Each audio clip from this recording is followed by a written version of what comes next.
Muy buenos días. El Honorable Ayuntamiento de Tapachula, la Secretaría de Educación y Cultura Municipal y el Archivo Histórico de Tapachula se congratulan en presentar al doctor Mario Vázquez Olivera, que impartirá la conferencia Intereses Mexicanos sobre la provincia de Tapachula. En el marco de las actividades del Bicentenario, se refleja la necesidad de difundir y promover aspectos de la historia de México, Chiapas y el Soconusco y Tapachula, que son poco abordados en los programas oficiales de educación básica y media superior. Siguiendo los lineamientos de la nueva escuela mexicana, es prioridad catapultar la conciencia histórica, el pensamiento crítico y la formación de un ciudadano con identidad. Es por esto escrito que se vuelve fundamental la difusión de procesos históricos específicos que promuevan y apuntalen estas cualidades. El doctor Mario Vázquez Olivera es historiador, adscrito al Centro de Investigaciones sobre América Latina y el Caribe de la Universidad Nacional Autónoma de México. Uno de sus campos de especialidad es el proceso de independencia en Centroamérica y Chiapas. Acerca de ello, ha publicado diversos artículos y capítulos del libro, entre los que destacan El Imperio Mexicano y el Reino de Guatemala, publicado por el Fondo de Cultura Económica en el año 2009, y Chiapas Mexicana, la gestación de la frontera entre México y Guatemala durante la primera mitad del siglo XIX, promovido por la UNAM en 2016. Doctor Mario Vázquez Olivera, estamos muy felices de tenerlo esta mañana con nosotros, de parte de la Secretaria de Educación y Cultura Municipal, Sheila Orito Campo. Le damos la más cordial bienvenida y el público de Tapachula está ansioso de escuchar. Muchas gracias por la amable presentación, Cristian. Y bueno, vamos a emprender esta charla que trataré de exponer de manera bastante sintética, aunque es un tema complejo y tiene muchos elementos que hay que tomar en cuenta e incorporar, pero voy a tratar de ser bastante claro y esquemático para el público, para que el público pueda beneficiarse de esta información. El, el tema central que voy a desarrollar es los intereses que a partir de la proclamación de la independencia se configuran en el Estado mexicano y con relación primero en un primer nivel a Centroamérica, a Chiapas y luego particularmente al Soconusco. Como ustedes saben, en septiembre de 1821 se consumó la independencia de México, más bien dicho, se proclamó a partir del triunfo del movimiento de las tres garantías, encabezado por el general Iturbide. En cuanto se estableció el nuevo gobierno, hay un elemento muy importante a considerar, que es que este nuevo gobierno tiene que plantearse asuntos relativos al futuro del naciente país. El naciente país tiene que plantearse su inserción en el mundo, tiene que atender asuntos relativos a su seguridad, a la estabilidad interior, obviamente a la constitución política, a toda una serie de elementos constitutivos de un nuevo país. Entre estos elementos que se presentaron en el transcurso mismo del desarrollo del movimiento trigarante y con mucha claridad al triunfo a partir de septiembre de 1821, está la preocupación o el interés relativo a la proyección de México en el exterior, hacia el exterior, el resguardo de sus fronteras.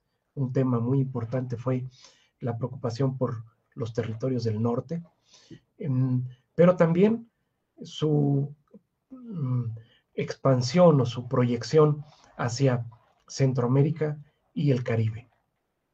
Al respecto, Iturbide y los demás fundadores del Estado mexicano plantearon un proyecto muy ambicioso, pero que tenía mucho sentido en el contexto de la época. Este proyecto era el de incorporar al naciente país, al Estado mexicano, que surgía bajo la forma de una monarquía constitucional y asumió el nombre de Imperio Mexicano o Imperio de Septentrión.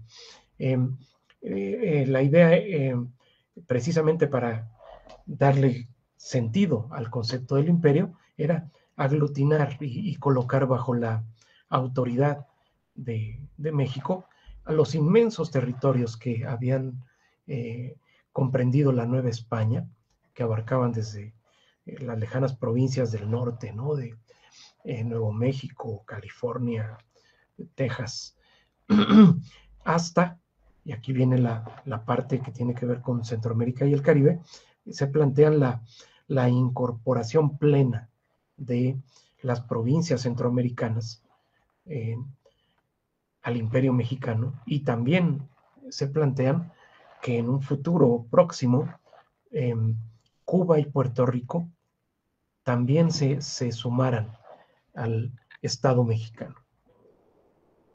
Esta idea tenía antecedentes en proyectos anteriores que habían formulado las propias autoridades de España para reorganizar el imperio en América, y que los dirigentes mexicanos retoman y reelaboran en función de las nuevas circunstancias de ese momento. Entonces, lo que tiene que ver con respecto a Cuba y Puerto Rico no tiene concreción en ese tiempo. Lo que sí tiene concreción fue la iniciativa de incorporar al Imperio Mexicano las provincias de Centroamérica, el llamado Reino de Guatemala o Capitanía General de Guatemala. Este territorio, que como saben comprendía desde la provincia de Chiapas hasta la de Costa Rica, era una dependencia en el ámbito del Imperio Español que tenía una condición particular. Así era el Imperio Español, así funcionaba. En ciertos aspectos había una subordinación al Virreinato de México, pero para efectos de la administración, del orden interior y también en un sentido, digamos, de identidad política, era una entidad separada. Eso era en México, los dirigentes mexicanos eran conscientes de esta situación, y por lo tanto, en cuanto el movimiento trigarante fue avanzando de manera exitosa por las provincias del sur, en particular cuando Oaxaca cae en manos del movimiento independentista en julio-agosto de 1821, se dirigen cartas y se envían emisarios a Chiapas y a Guatemala, invitando a las provincias de Centroamérica a unirse al imperio. ¿Cuál era la idea? ¿Qué interés se manifestaba en aquella ocasión? Bueno, por un lado había el interés de convertir a México en una gran potencia continental, y desde luego Centroamérica y el Caribe en aquella época, hoy también, jugaban un papel muy importante en la dinámica estratégica, en el movimiento comercial, en los movimientos de mercancías, de personas, de tropas en toda el área del Caribe y el sur de los Estados Unidos.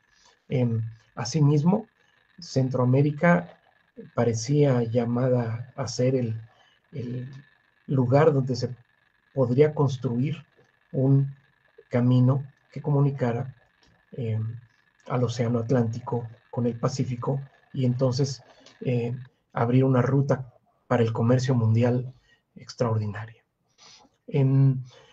Otra consideración que gravitaba era la preocupación porque si Centroamérica permanecía bajo control de la corona española, podría ser fuente de futuros conflictos con México.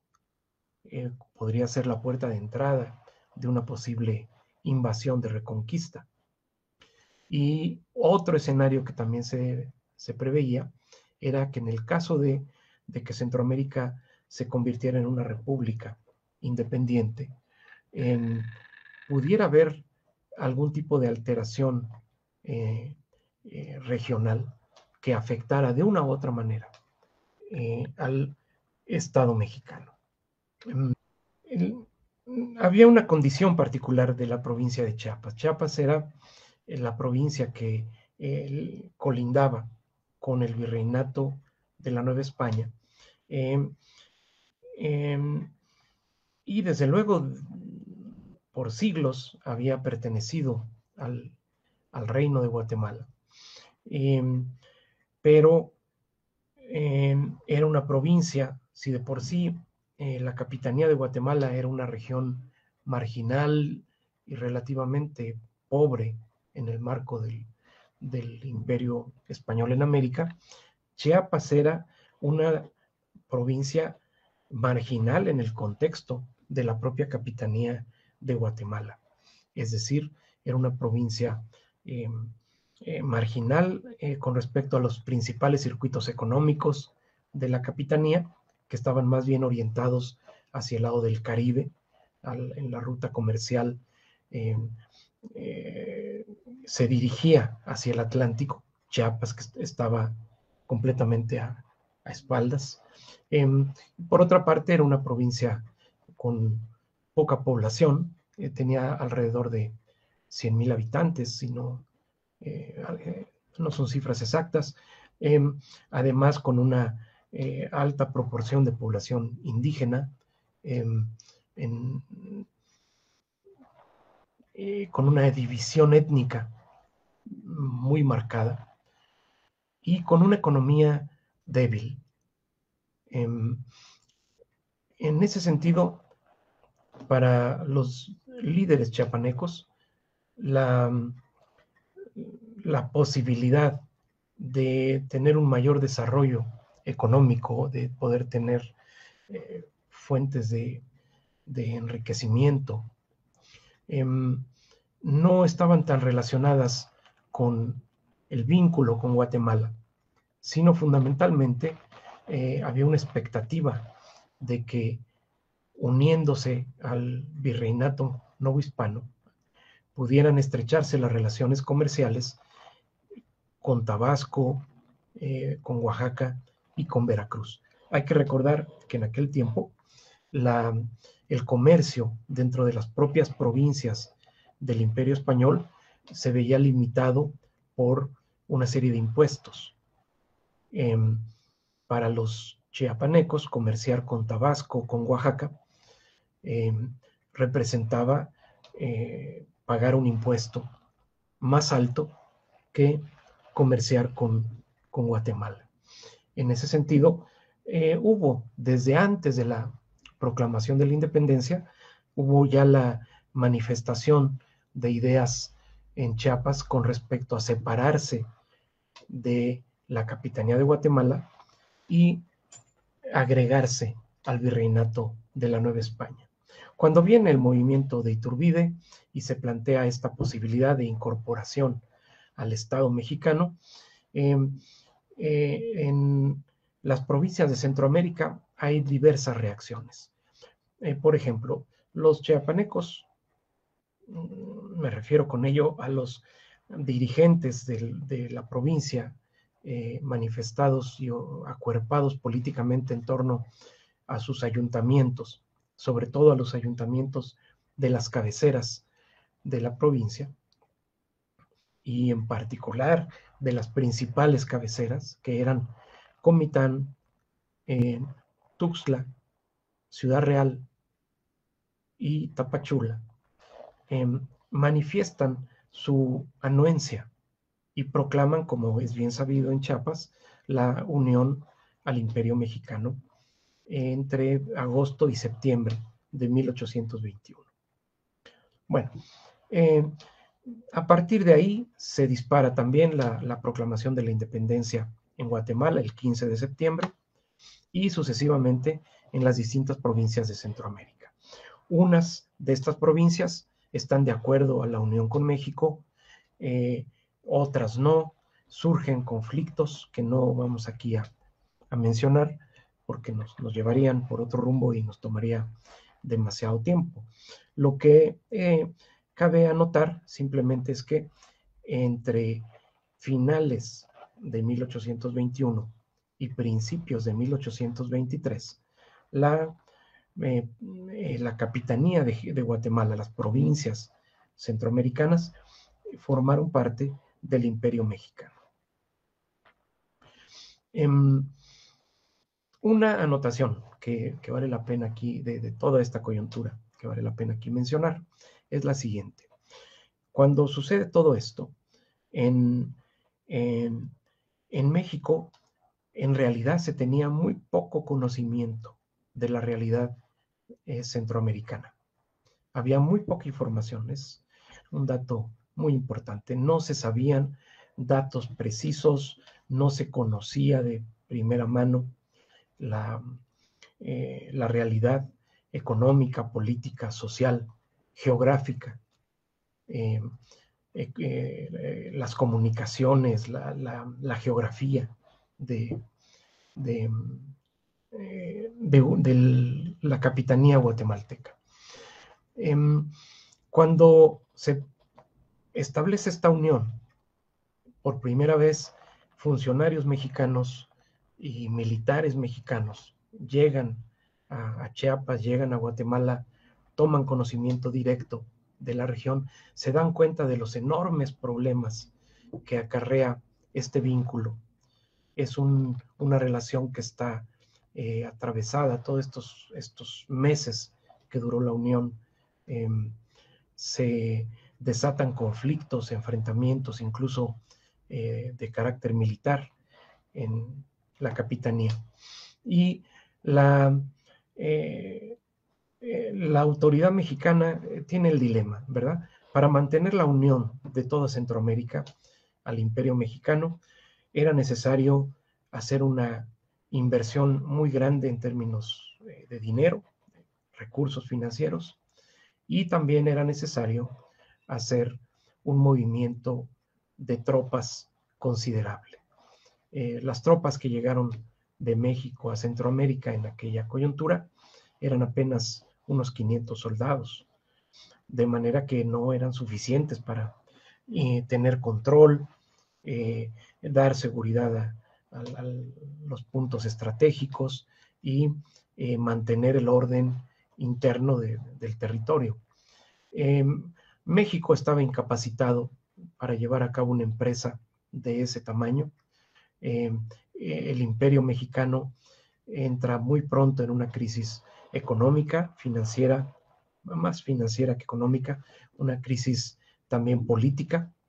Hay un enfrentamiento entre el Poder Ejecutivo, Agustín de Iturbide, y el Poder Legislativo. Esto va a derivar finalmente en el derrocamiento del emperador en marzo de 1823. Y aquí comienza, en realidad, lo fundamental de nuestra historia.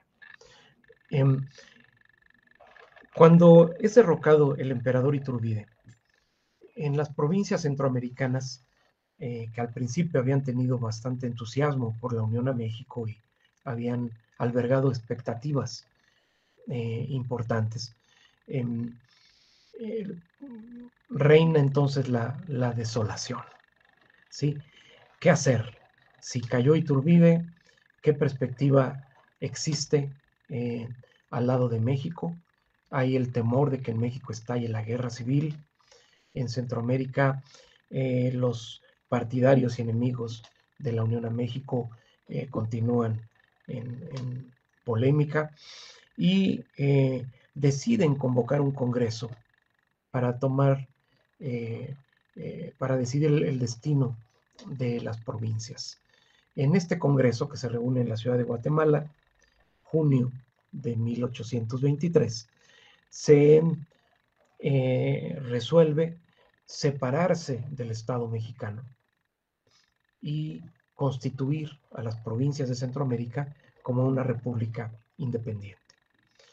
Es así como se constituyen las Provincias Unidas de Centroamérica, que luego adoptarían el nombre de República Federal de Centroamérica. La provincia de Chiapas se ve ante una disyuntiva en esa ocasión. Mantenerse unida a México, ya bajo una forma de gobierno republicana, o participar en la formación de la República de Centroamérica.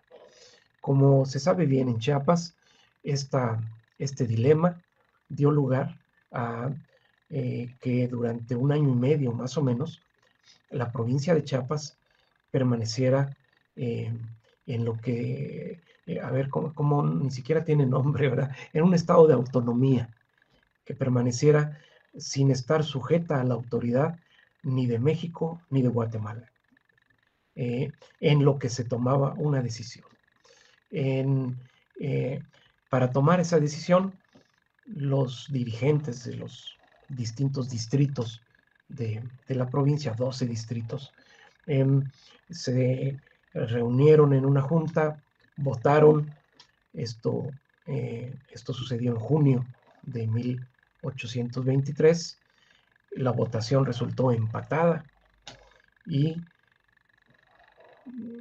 se resolvió que mientras no tomaban otra decisión, la provincia quedaba gobernada autónomamente por una junta provincial. En este periodo se vive una situación en Chiapas muy interesante. Prácticamente la provincia es gobernada no por un gobernador, sino por las autoridades de los ayuntamientos, encabezadas por los ayuntamientos cabecera de los 12 distritos. En una situación de paridad, yo la denomino que esto es como una democracia de los ayuntamientos chiapanecos,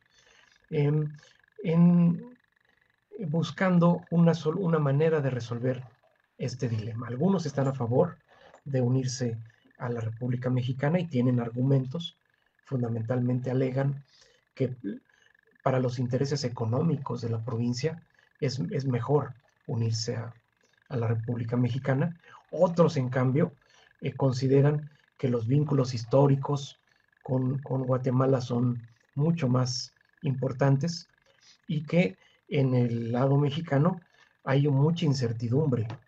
Probablemente se quiera volver a imponer un monarca o se quiere establecer un sistema centralista que consideran estos chiapanecos como inconveniente a sus intereses.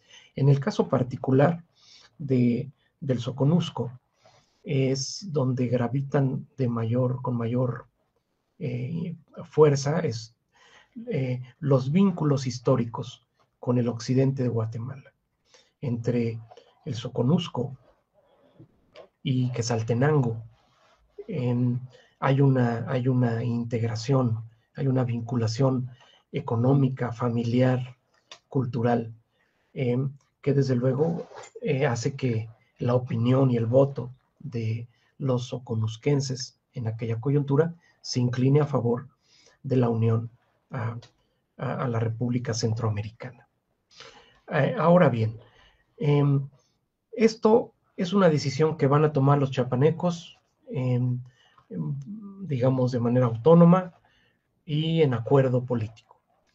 Sin embargo, también hay que tomar en cuenta, y este es el centro de la exposición mía, que desde México, como desde Guatemala, también se ejerce presión para que la decisión de los chiapanecos se incline hacia uno u otro lado. Y aquí viene la pregunta. ¿Por qué le interesa a los guatemaltecos y a los mexicanos la provincia de Chiapas. Bueno, del lado guatemalteco gravitan 300 años de historia, ¿no? En la que la provincia de Chiapas ha sido parte integrante de su territorio. Cabe señalar que tampoco es que existieran grandes intereses económicos de Guatemala en Chiapas, salvo en ciertas regiones como el Soconusco, a lo mejor un poquito en la zona de Comitán.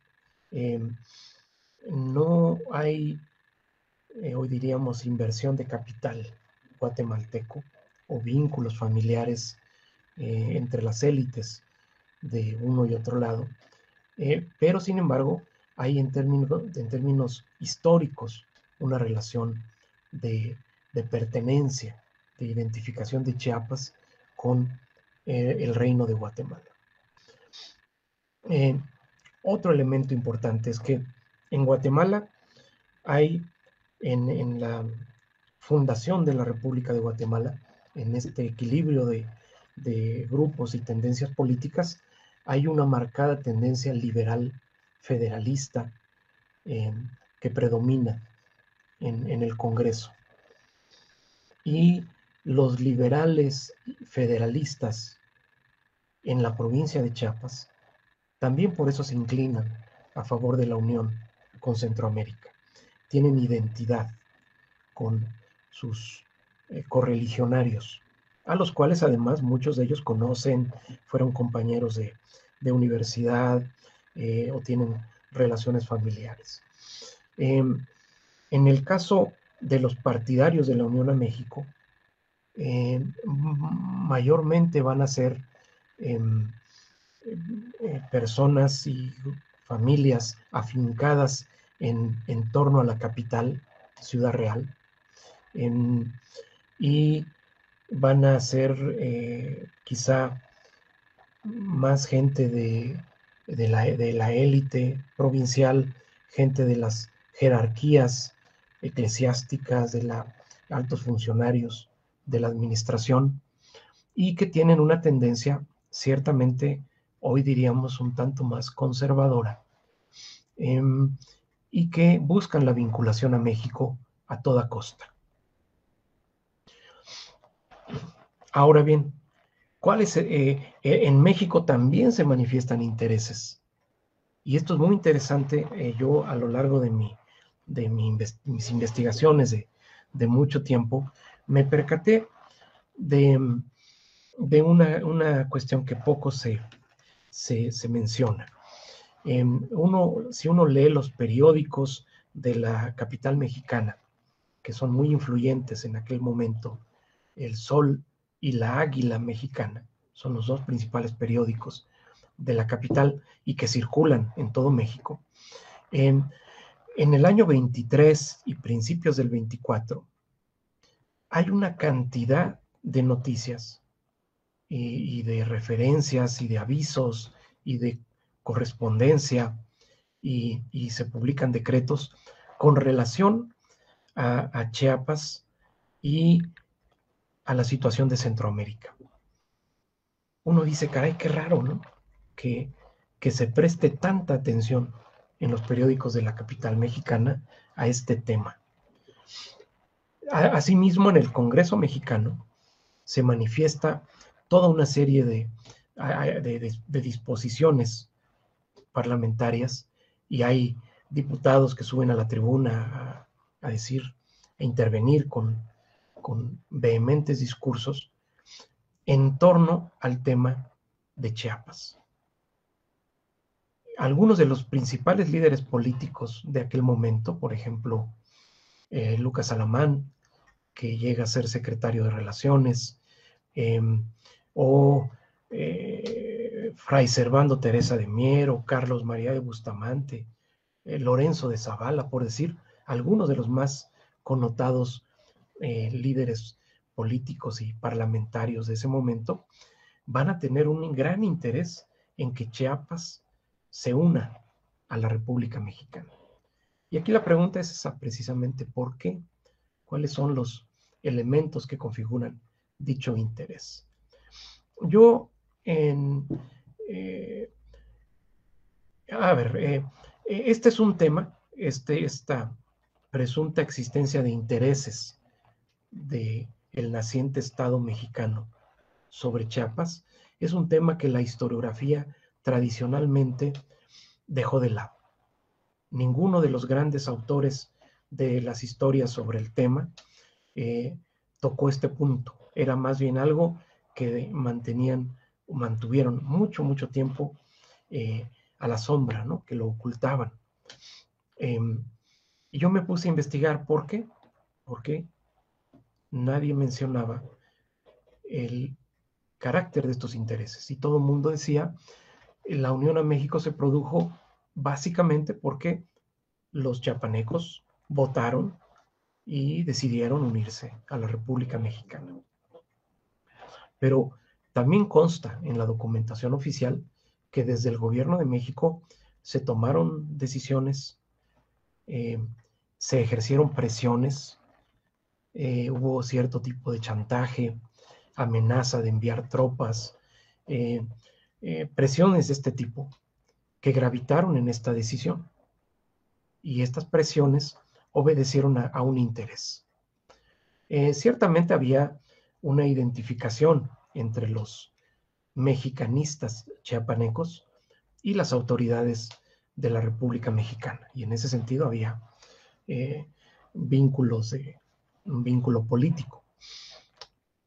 Pero hubo también otro tipo de intereses que voy a exponer enseguida. Bueno, entre los intereses fundamentales que podemos identificar, yo encuentro dos grandes tipos de intereses que se manifestaron. Un interés muy importante era de carácter político,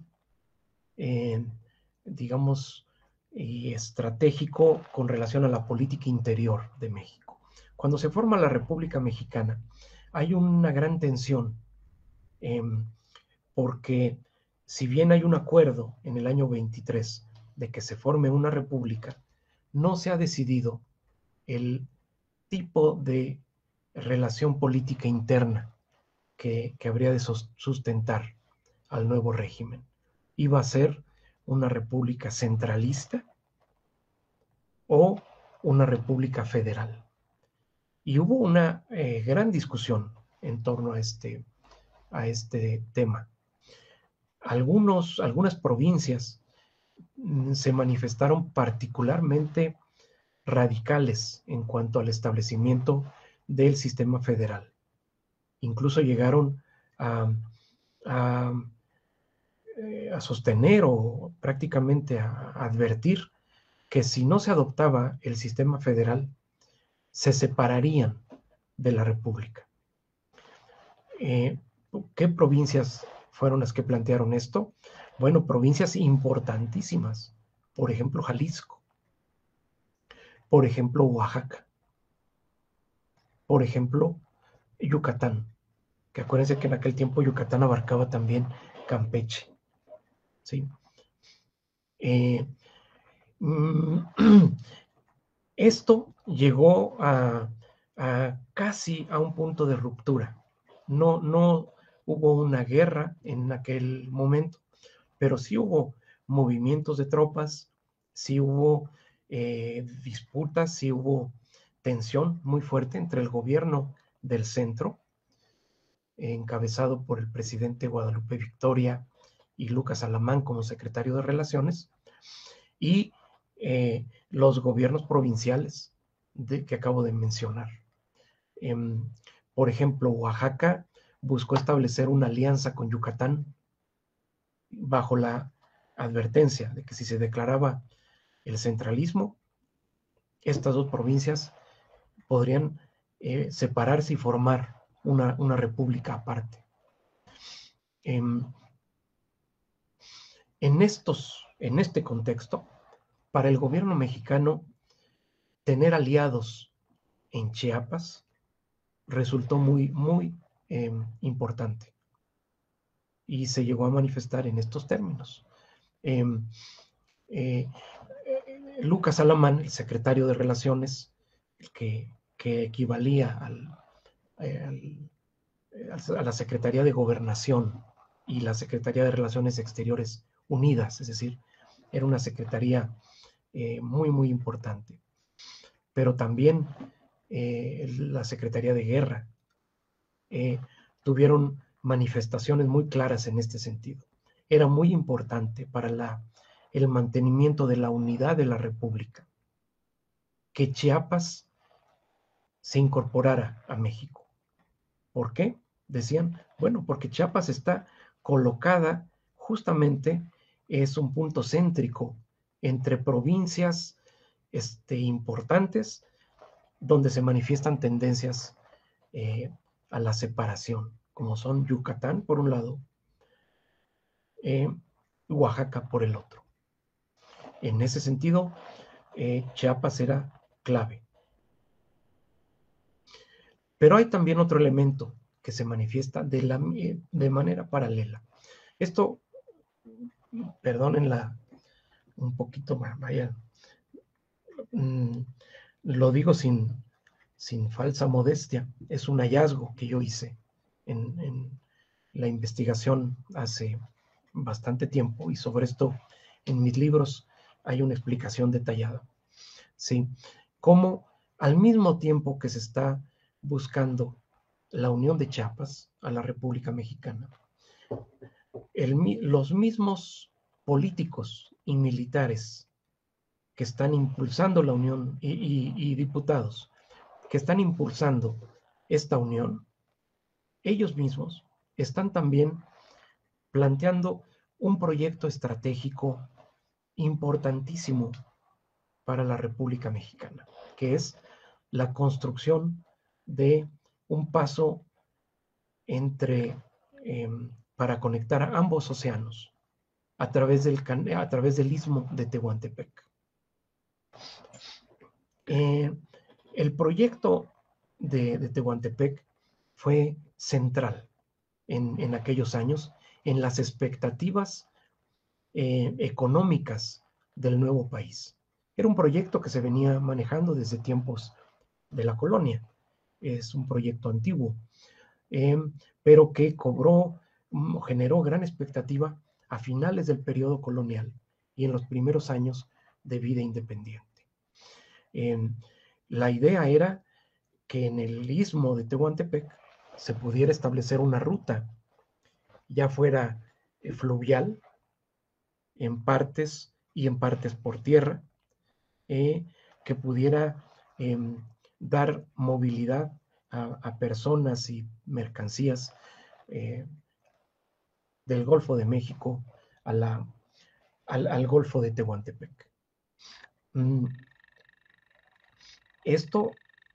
En esto estaban cifradas grandes expectativas de desarrollo económico. ¿Quién impulsaba este proyecto? Bueno, Lucas Alamán, secretario de Relaciones.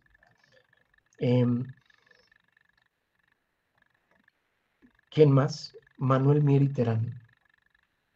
Manuel Mier Terán, que había sido nada menos que el primer enviado, el primer enviado de Iturbide a Chiapas para promover la unión a México.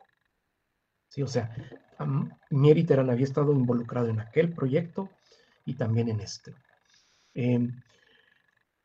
Diputados como el diputado Orbegoso, un militar veracruzano, que también estuvo involucrado en este proyecto. Otro muy importante, el principal explorador de Tehuantepec en estos años, un jalisciense, Tadeo Ortiz de Ayala. ¿Y Tadeo Ortiz de Ayala qué tenía que ver con Chiapas? Bueno, Tadeo Ortiz de Ayala había sido el segundo emisario de Iturbide, después de Mier Terán, en la provincia. Ambos habían sido claves en la unión de Chiapas en el año 21. Mier Terán incluso había sido nombrado diputado por Chiapas en el Congreso mexicano. De hecho, cuando se discute la unión de Chiapas a México, todavía Mieri Terán está figurando en el Congreso mexicano como diputado por Chiapas.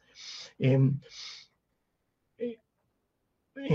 fin, hay otros personajes involucrados.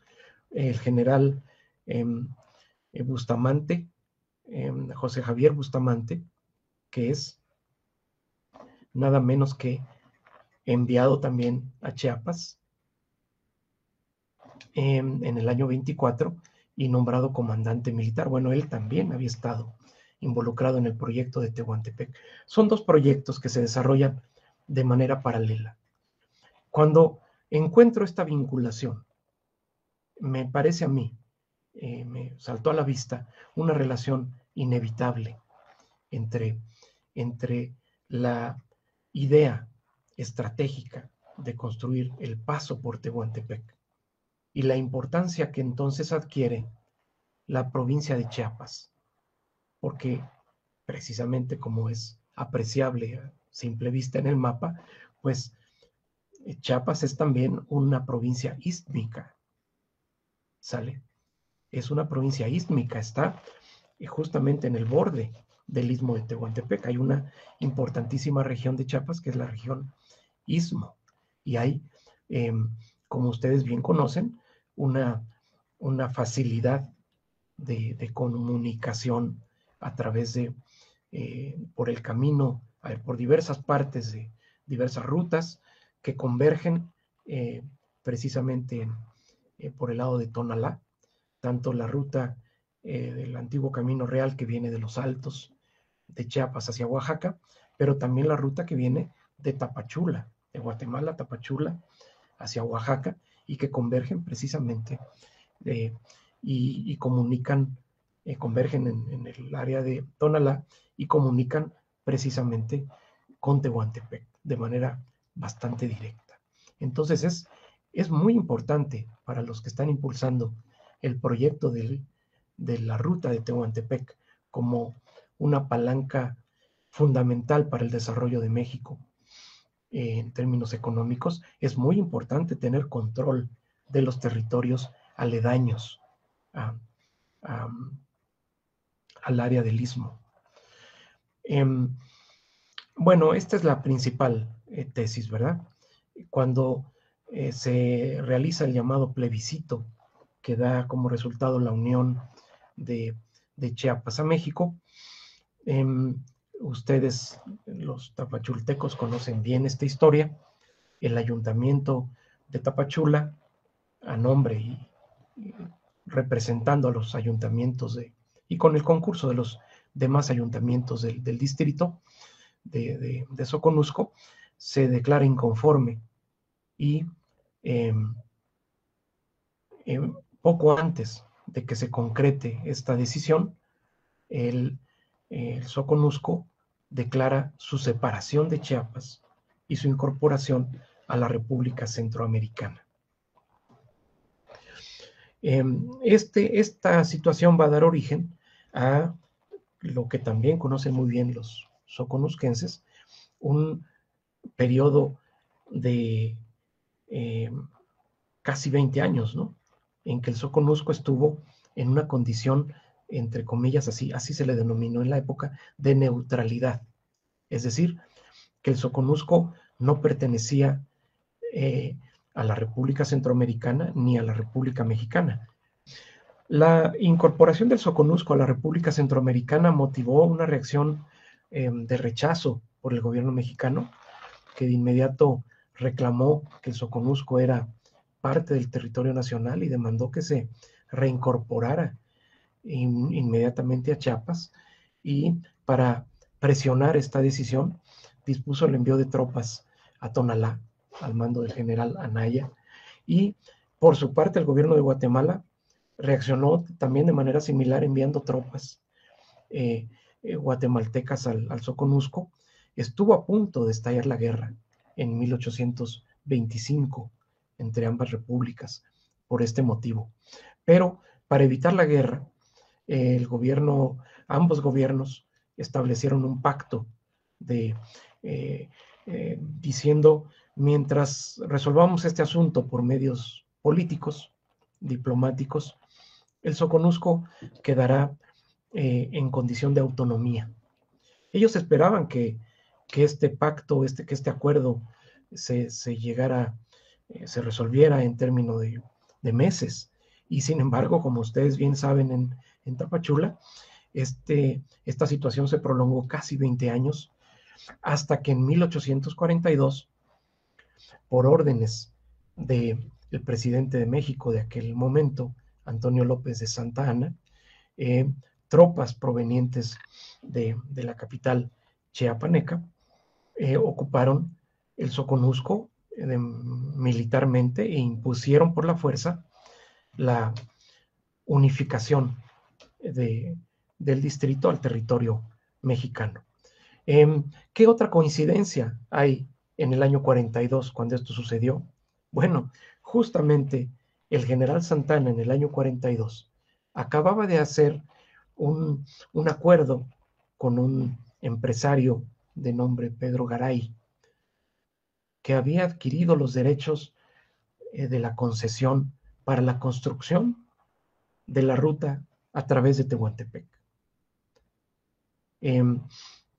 Es decir, nuevamente en el año 42, cuando se relanza la idea de construir la ruta de Tehuantepec, interviene otra vez el gobierno mexicano y toma control militar de un territorio estratégico. Y uno dice, bueno, y el Soconusco en el mediados del siglo XIX, estratégico, ¿para qué? ¿Verdad? O sea, está en un rincón que no pareciera tener valor estratégico para nadie.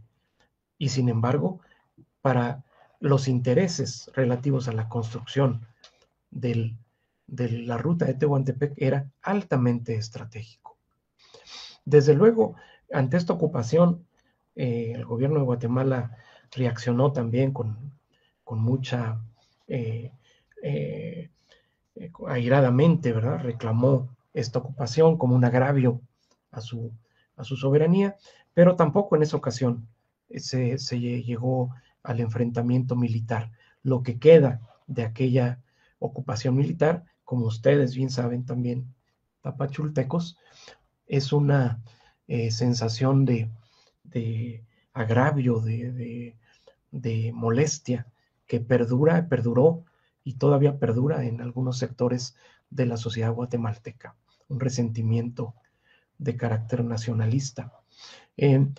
Bueno, esta historia termina ya por aquí, en el sentido de que, bueno, con la invasión militar del Soconusco, se consuma la nacionalización de este rincón tan bello de la República Mexicana, se consolida como parte de Chiapas y de la República.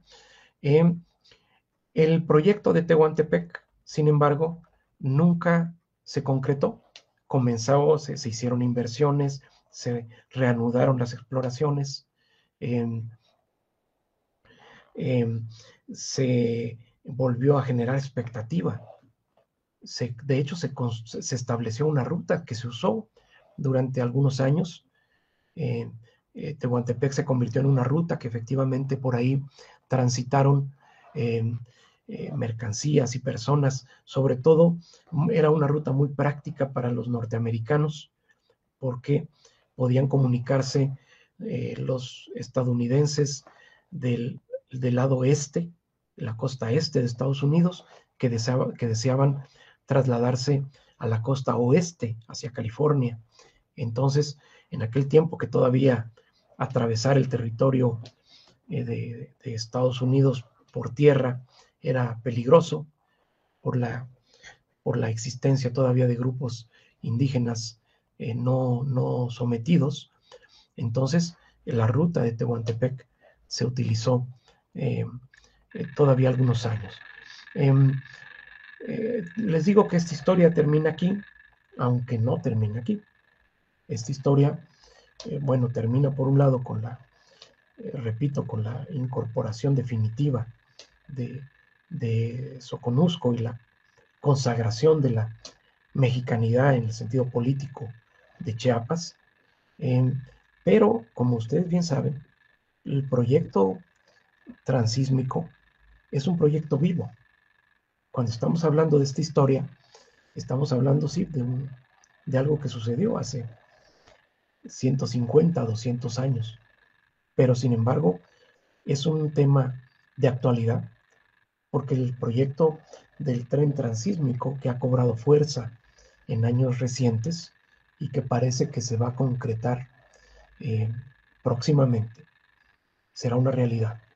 Eh, nos pone de nuevo esta historia a la vista, ¿verdad?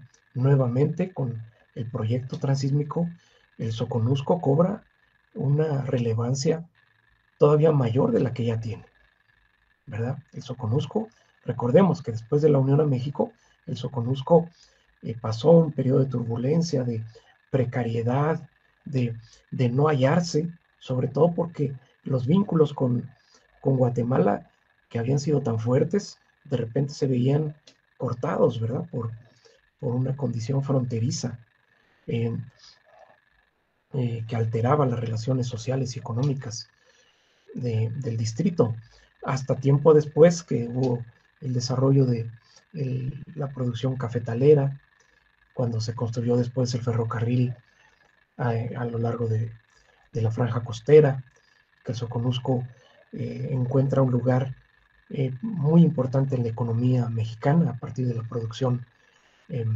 del café y posteriormente a partir de la producción de otros productos, otros rubros eh, agrícolas y que prospera, florece, como todos ustedes son testigos. Bueno, nuevamente eh, se conecta, ¿verdad? La realidad, la condición del Soconusco con el proyecto transísmico, y yo agregaría un elemento más, que es también la situación crítica de el fenómeno migratorio, ¿verdad? Entonces, el Soconusco nuevamente, eh, para bien y para no sé si también, ¿verdad? Vuelve a convertirse en un área de gran importancia, de gran atención estratégica para el Estado mexicano, no solo por la condición fronteriza, no solo por la riqueza que genera, no solo, sino también por la cuestión de la vecindad con Tehuantepec, la cercanía con Tehuantepec. Entonces, eh, creo que ahí se avecinan tiempos interesantes, sumamente interesantes para la región, que yo creo que a la luz de la reflexión que nos provee el conocimiento histórico y con la reivindicación de la identidad y el carácter regionales, los soconusquenses sabrán encontrar una solución exitosa a estos desafíos, ¿verdad? Yo con esto me quedo y les agradezco mucho su atención. En esta sesión quisiéramos preguntarle, se ha olvidado de los programas de educación básica, la historia del Soconusco, la historia de Tapachula, y se ha ofrecido un paquete centralista de pues un conocimiento histórico que tiene que ver con procesos ajenos al Soconusco y ajenos a Tapachula? ¿Cuál es su postura sobre esto? Qué bueno que lo comentas, es muy importante. Sí, efectivamente, en la historia de México me refiero, bueno, tanto a la historia escolar y a la historia conmemorativa que desarrollan los gobiernos, pero también a la historia de los historiadores académicos. Eh, es, estas regiones fronterizas del sur eh, pasaron a ocupar un lugar bastante marginal, mientras que la atención se concentró en la historia del norte, me refiero a la historia de la formación territorial de México, se concentró en la historia del norte, sobre todo en este gran trauma de, de la guerra con Estados Unidos, en la que se perdieron enormes territorios, ¿verdad? Y, y sin embargo, en el caso del sur, la historia de Chiapas y del Soconusco nos muestran una ganancia en la medida en que hay un incremento territorial de México. O sea, mientras que en el norte se perdieron enormes territorios, en el sur, con la incorporación de Chiapas y Soconusco, se ganaron importantes territorios también, no tan vastos como el norte, pero sí importantes territorios de relevancia, como se ha demostrado, económica, de gran riqueza natural, eh, con productos, bueno, generación de energía eléctrica, un potencial de hidrocarburos, eh, con producción agrícola, etcétera, ¿verdad? Entonces, esta parte de la historia quedó olvidada hasta tiempos muy recientes. Eh, quiero yo también, bueno, lo tengo que mencionar en primera persona porque, mira, yo participé en el equipo que redactó los libros de texto de primaria que todavía se usan eh, desde hace más de 10 años, no han cambiado. Han cambiado con pequeñas correcciones, vaya, pero el, ese es el libro básico, ¿no? Eh, y yo me preocupé que en ese libro, no recuerdo si es el de quinto o sexto de primaria, se incorporara el tema de la Unión de Chiapas, porque no se mencionaba para nada, ¿verdad? Yo dije, no, pero hay que mencionarlo, por lo menos ponerlo en la línea del tiempo, mencionar que en 1824 Chiapas se incorpora a la federación y es una es un hecho, es un proceso histórico muy importante y vivo, ¿verdad? Porque sigue generando esta incorporación territorial, sigue generando beneficio a la nación mexicana, al Estado mexicano. Entonces sí, es, es digno de reclamo, es digno de reivindicación, ¿verdad?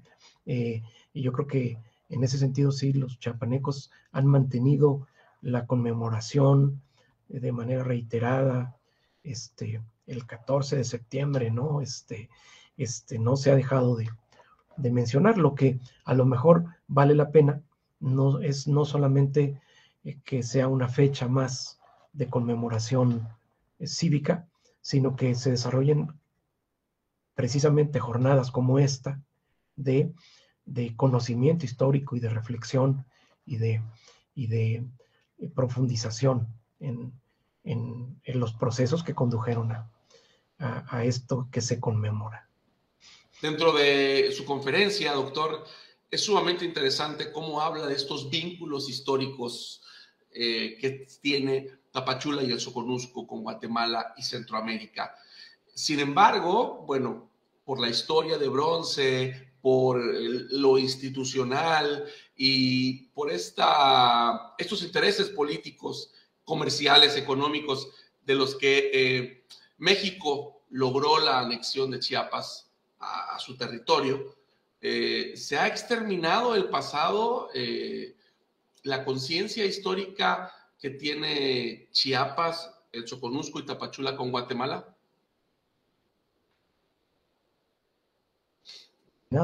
Se ha transformado, se ha transformado. El vínculo entre Chiapas, no solo el Soconusco, pero pues sobre todo el Soconusco con Guatemala, ha sido intenso históricamente se ha intensificado. Y hay aspectos de la vida del Soconusco que, que no se explicarían sin la relación con Guatemala y aspectos muy positivos. Por ejemplo, el desarrollo de la cafeticultura, ¿sí?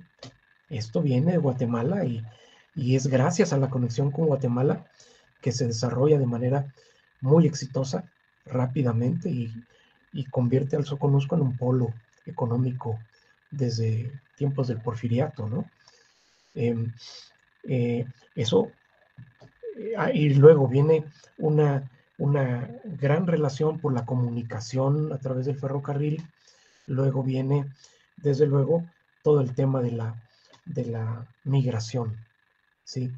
Soconusco mantiene es es una condición fronteriza en la que va y viene gente o viene gente y se queda, o viene gente y no se regresa, sino que sigue de largo.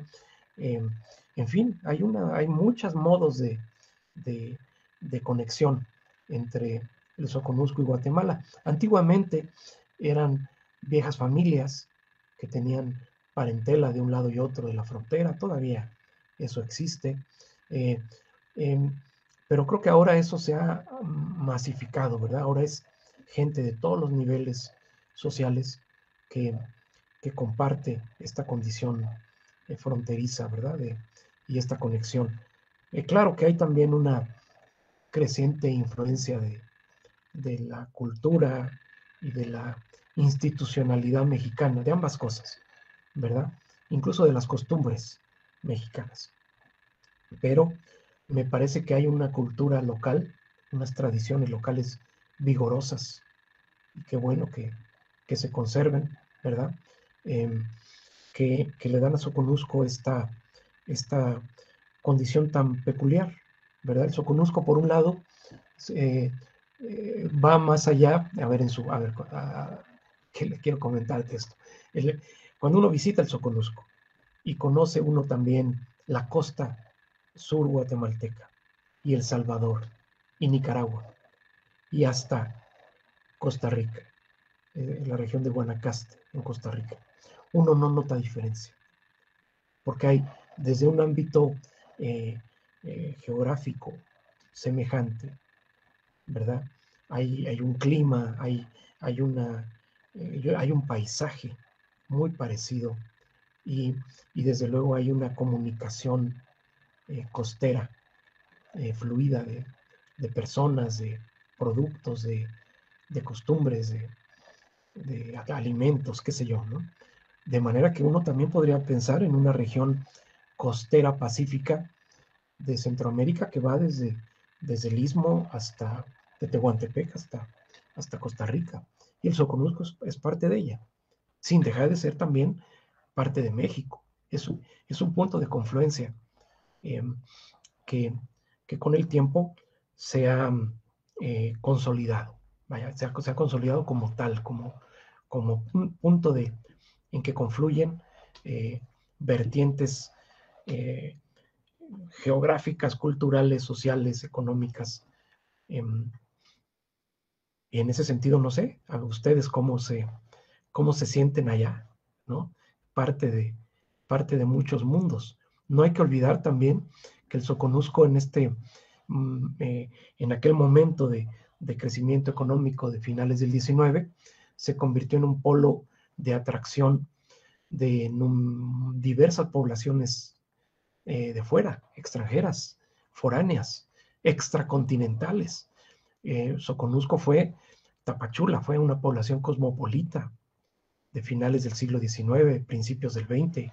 Había población japonesa, había población china, había ingleses, alemanes, norteamericanos, en fin, esa condición múltiple le da al Soconusco una identidad que con el tiempo se ha mantenido, se ha perpetuado como una región mexicana, sí, pero de gran diversidad y conexión con el mundo.